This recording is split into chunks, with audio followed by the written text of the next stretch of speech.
बॉलिवूडने Hollywood आणि साऊथच्या चित्रपटांची copy करून अनेक सिनेमे आजवर बनवले आहेत, ही गोष्ट तर तुम्हाला नक्कीच माहिती असणार. पण याच बॉलिवूडने अनेक मराठी सिनेमांची सुद्धा नक्कल करून अनेक सिनेमे बनवले आहेत. अशी ही बनवा बनवीचा रिमेक झालाय. दादा कोंडकेंच्या एकटा जीव सदाशिवचा रिमेक झालाय. इतकंच नाही तर मुंबई पुणे मुंबईचा सुद्धा रिमेक झालाय. मजेशीर गोष्ट म्हणजे यापैकी अनेक चित्रपट इतके लोकप्रिय झाले की अनेकांना आजही ते ओरिजिनली मराठी सिनेमांवर आधारित आहेत हे माहितीच नाहीये. त्यामुळे आज आपण पाहणार आहोत असे काही मराठी चित्रपट ज्यांनी फक्त महाराष्ट्रातच नाही तर अप्रत्यक्षपणे संपूर्ण भारतात आपला ठसा उमटवला आणि त्यांच्या स्टोरीज, कॅरेक्टर्स आणि इमोशन्स पुढे जाऊन बॉलिवूडच्या मोठ्या हिट्समध्ये रूपांतरित झाल्या. व्हिडिओ मजेदार असणार आहे, त्यामुळे शेवटपर्यंत बघा. नमस्कार, मी संकल्प पाटील आणि तुम्ही बघताय लगाव बत्ती. रोहित शेट्टीचं कॉमेडी युनिव्हर्स गोलमाल खूप फेमस आहे. या सिरीजचे आजवर 4 सिनेमे आलेत आणि 5वा लवकरच येतोय. पण हा सिनेमा ओरिजिनली अशोक सराफ, लक्ष्मीकांत बेर्डे आणि निळू फुले यांच्या भन्नाट अभिनयामुळे गाजलेल्या फेकाफेकी या 1989 साली आलेल्या सिनेमापासून प्रेरित होता. फेकाफेकी या सिनेमात अशोक सराफ यांचं पात्र त्यांच्या संशयी पत्नीपासून काही गोष्टी लपवण्यासाठी एका काल्पनिक मित्राची निर्मिती करतं आणि त्या मित्राचं नाव असतं अँथनी. पुढे परिस्थिती अशी निर्माण होते की अस्तित्वातच नसलेल्या या व्यक्तीमुळे अनेक हास्यास्पद प्रसंग घडू लागतात. जर तुम्ही गोलमाल रिटर्न्स पाहिला असेल तर तुम्हाला हा प्लॉट लगेच ओळखीचा वाटेल, कारण स्वतः रोहित शेट्टीने मान्य केलंय की या चित्रपटातला अँथनी गोन्झाल्विस ही संपूर्ण कल्पना आणि कथा मोठ्या प्रमाणावर फेकाफेकीमधूनच प्रेरित होती. लक्ष्मण उतेकर सध्या त्यांच्या एठा या सिनेमासाठी चर्चेत आहेत, पण छावापूर्वी त्यांनी 2021 साली कृती सननसोबत मिमी हा सिनेमा केला होता. या सिनेमाने OTTवर खूप प्रशंसा मिळवली होती. शिवाय या सिनेमासाठी कृती सननला राष्ट्रीय पुरस्काराने सन्मानित केलं गेलं होतं. पण हा सिनेमा सुद्धा ओरिजिनल नव्हता. हा एका मराठी सिनेमाचा रिमेक होता आणि तो मराठी सिनेमा होता 2011 साली आलेला मला आई व्हायचंय.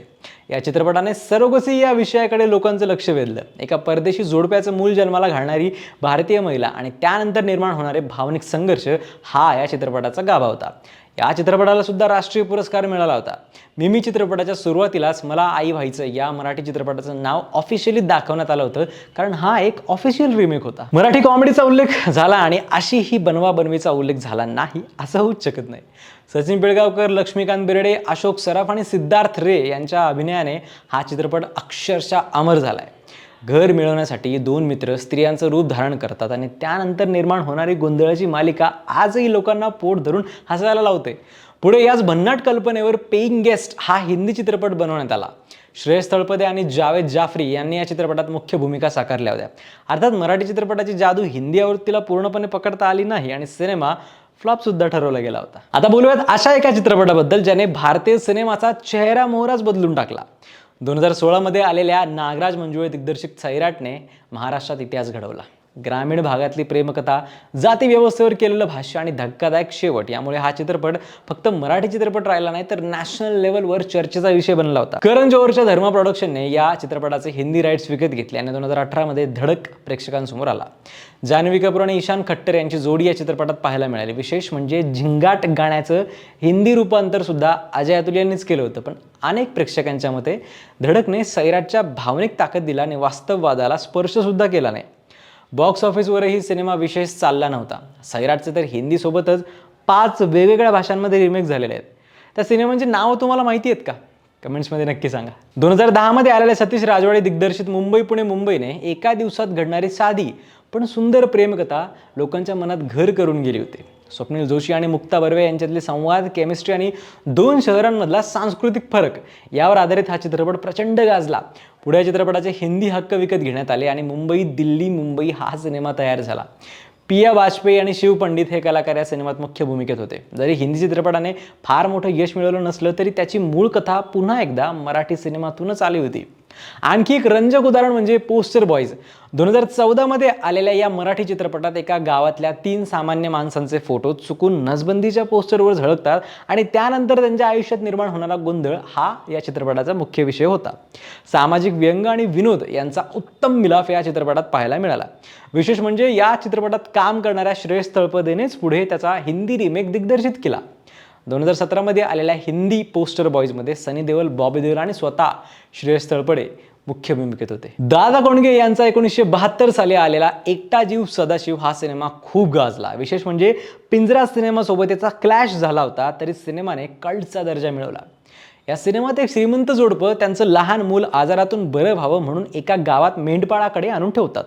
अनेक वर्षे गावातच राहिल्यामुळे त्या मुलाला गावाचीच सवय लागते. मग अनेक वर्षांनी ते जोडपं या मुलाला पुन्हा घेण्यासाठी येतं आणि शहरात घेऊन जातं आणि मग शहरात उडतो तो मोठा गोंधळ. धमाल कॉमेडी आणि शेवटी इमोशनल असणारा हा सिनेमा 2000 साली हिंदीत रिमेक केला गेला, जिस देश में गंगा रहता है या नावाने, स्टारिंग गोविंदा. विशेष म्हणजे या सिनेमाचं दिग्दर्शन महेश मांजरेकर यांनी केलं होतं. महेश मांजरेकर यांनी आणखी एका मराठी सिनेमाच्या हिंदी रिमेकचं दिग्दर्शन केलं होतं. तो सिनेमा म्हणजे मुळशी पॅटर्न. 2021 साली आलेल्या मुळशी पॅटर्नचा रिमेक म्हणजेच अंतिम द फायनल ट्रूथ बॉक्स ऑफिसवर मात्र फ्लॉप झाला होता. शिवाय टीका सहन करावी लागली ती वेगळीच. या सिनेमातून सलमान भाईने त्याच्या जिजाजी आयुष शर्माचा करिअर सावरण्याचा प्रयत्न केला होता, पण ते काही जमलं नाही.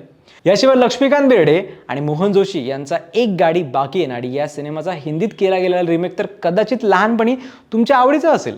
हो, टार्झन द वंडर कार हा सिनेमा एक गाडी बाकी आहे नाडीचाच रिमेक होता. गोविंदाचाच अजून एक सिनेमा होता जो मराठी सिनेमावरून नाही तर एका मराठी नाटकावरून प्रेरित होता. तो सिनेमा म्हणजे आंटी नंबर 1 आणि ते नाटक होतं प्रल्हाद केशव अत्रे यांचं मोरूची मावशी. अक्षय कुमारचा हे बेबी हा सिनेमा सुद्धा मराठीतल्या बाळाचे बाप ब्रह्मचारी या सिनेमावरून प्रेरित होता असं म्हटलं जातं, कारण दोन्ही सिनेमांचे प्लॉट्स सारखेच आहेत. खरं पाहिलं तर ही यादी इथेच संपत नाही. अजून अनेक मराठी सिनेमे आहेत जे हिंदीत झालेल्या अनेक सिनेमांची प्रेरणा आहेत. मराठी सिनेमा अनेक दशकांपासून उत्तम कथा, वास्तववादी पात्र आणि भावनिक ताकद यांसाठी ओळखला जातो. फरक इतकाच की मराठी चित्रपट अनेकदा मर्यादित बजेटमध्ये आणि मर्यादित प्रेक्षकांपर्यंत पोहोचतात, तर त्याच कल्पना जेव्हा बॉलिवूडच्या मोठ्या स्टार्स आणि मोठ्या मार्केटिंग सोबत येतात तेव्हा त्या संपूर्ण देशात पोहोचतात. तुम्हाला यापैकी कोणता मराठी चित्रपट आणि त्याचा बॉलिवूड रिमेक सर्वात जास्त आवडला आणि तुमच्या मते कोणत्या हिंदी चित्रपटाने मूळ मराठी चित्रपटाला न्याय दिला आणि कोणता पूर्णपणे फेल ठरला? शिवाय अजून असे कोणते सिनेमे आहेत जे तुम्हाला माहिती आहेत ते कमेंट्समध्ये नक्की सांगा आणि पाहत राहा लगावबत्ती.